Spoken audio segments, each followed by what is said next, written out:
Pull one all-nighter, just one, and by the next morning the level of a protein linked to Alzheimer's disease can climb in your brain by roughly a third. That is not a scare tactic. That is what researchers at the National Institute on Aging measured in healthy adults. One bad night, and the waste starts stacking up. Now imagine what years of short sleep are quietly doing. I am Dr. Hale. In my 15 years in internal medicine, I have watched sleep become the first thing people throw overboard when life gets busy. Stay up late, wake up early, push through on coffee, promise to catch up on the weekend. And almost nobody realizes that the price of that habit is not paid the next morning in grogginess. It is paid decades later, in the sharpness of the mind.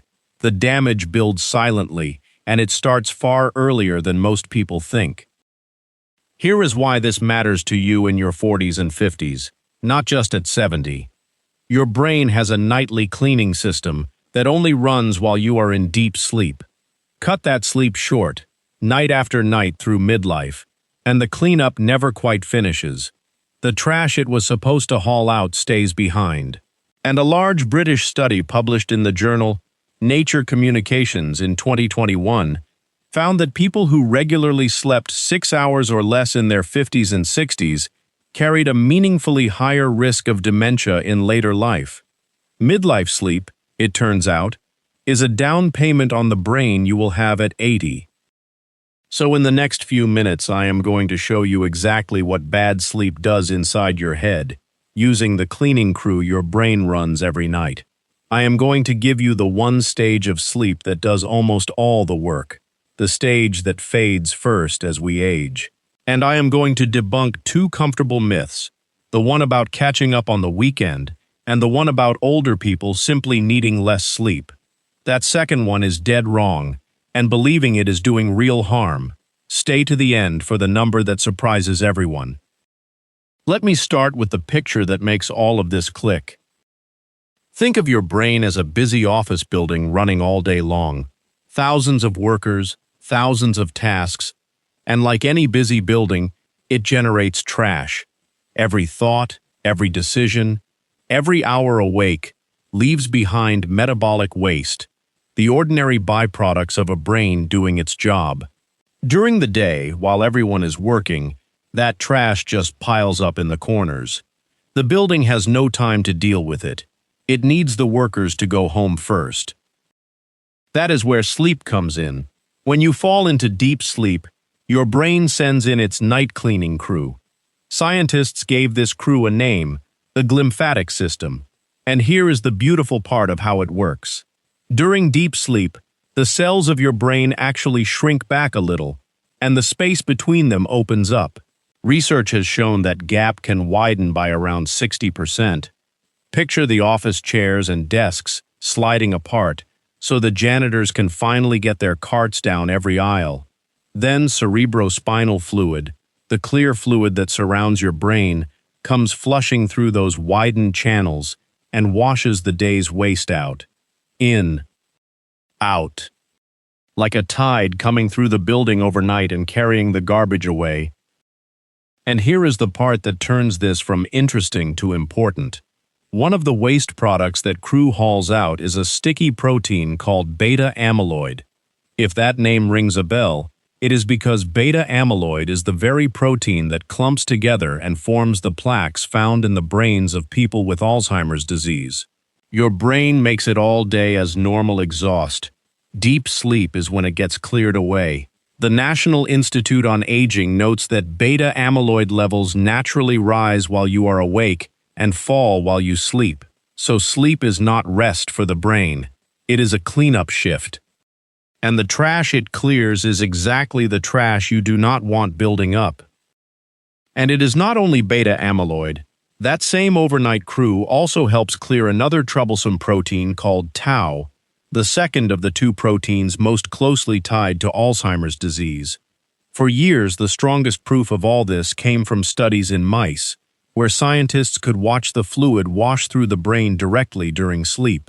More recently, researchers have begun gathering the same kind of evidence in people, measuring these waste proteins rising in the blood by morning as the brain empties them out overnight. The cleaning crew is real. It clears the exact proteins we least want left behind, and it works on a schedule that your habits either respect or wreck.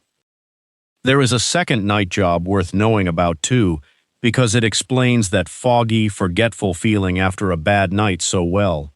While one crew hauls out the waste, another part of your sleeping brain is quietly filing the day's memories into long-term storage, moving them from a temporary holding area into the places they will be kept for good. Miss the sleep, and the filing never happens.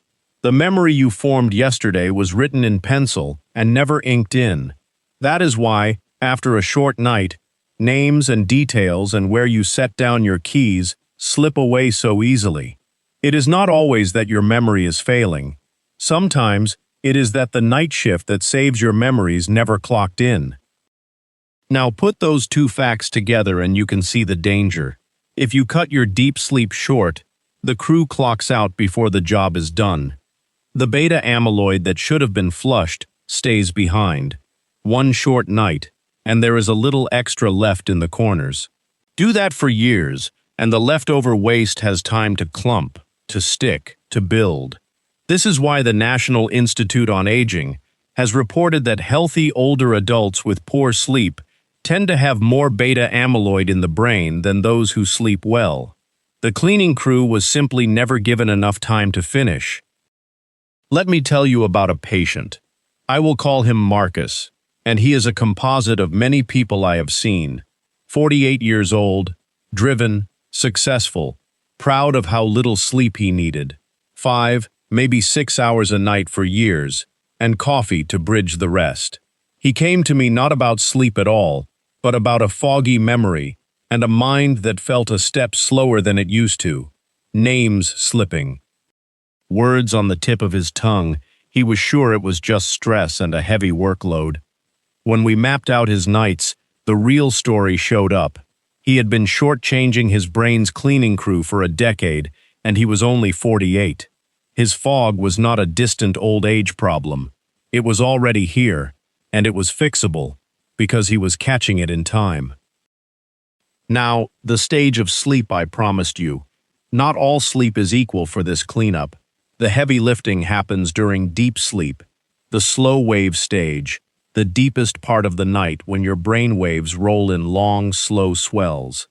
That is when the crew works hardest, and here is the cruel twist. Deep sleep is the very first thing we start to lose as we age. Beginning in midlife, the amount of true deep sleep you get each night tends to shrink, even if your hours in bed stay the same. So the exact tool your brain needs to protect itself is the one that naturally fades right when you need it most. That is why protecting your sleep becomes more important as the years pass, not less.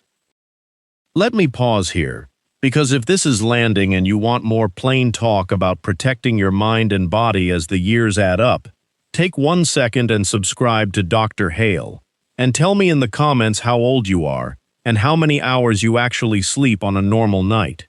Be honest. It genuinely shapes what I cover next. All right.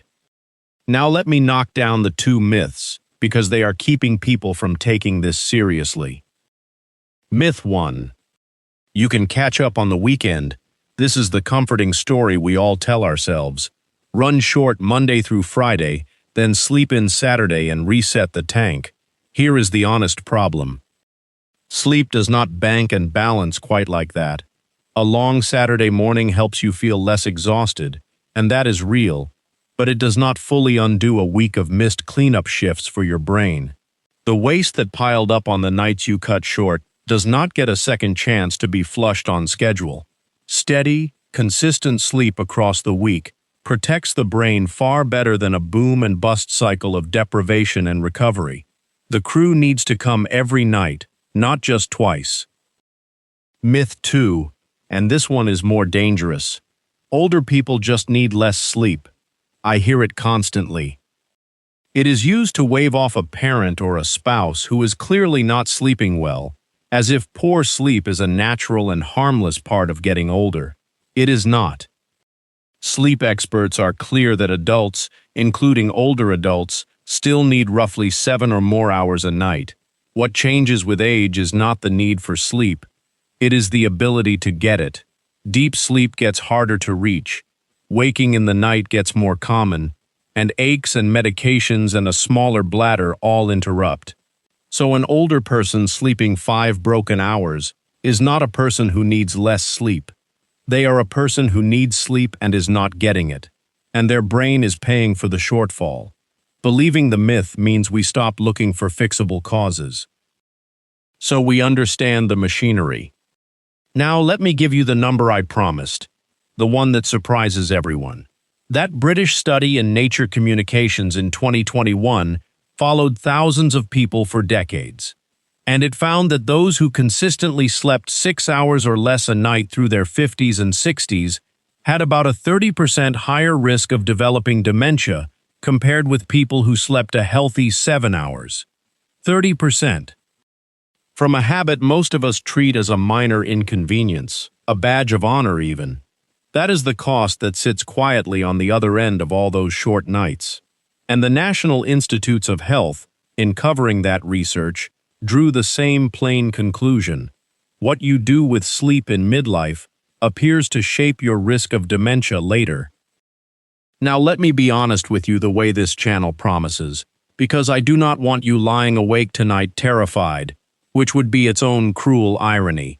Short sleep is a risk factor, not a sentence. It is one thread in a large picture that also includes genes, blood pressure, blood sugar, exercise, and hearing.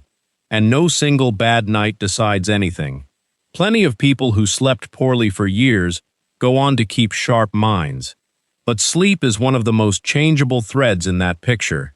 You cannot swap your genes. You can protect your nights. That is exactly why it is worth your attention. So here is what to do this week. 1. Pick a fixed wake-up time and hold it, even on weekends. A steady schedule is the single strongest signal your body uses to build deep sleep.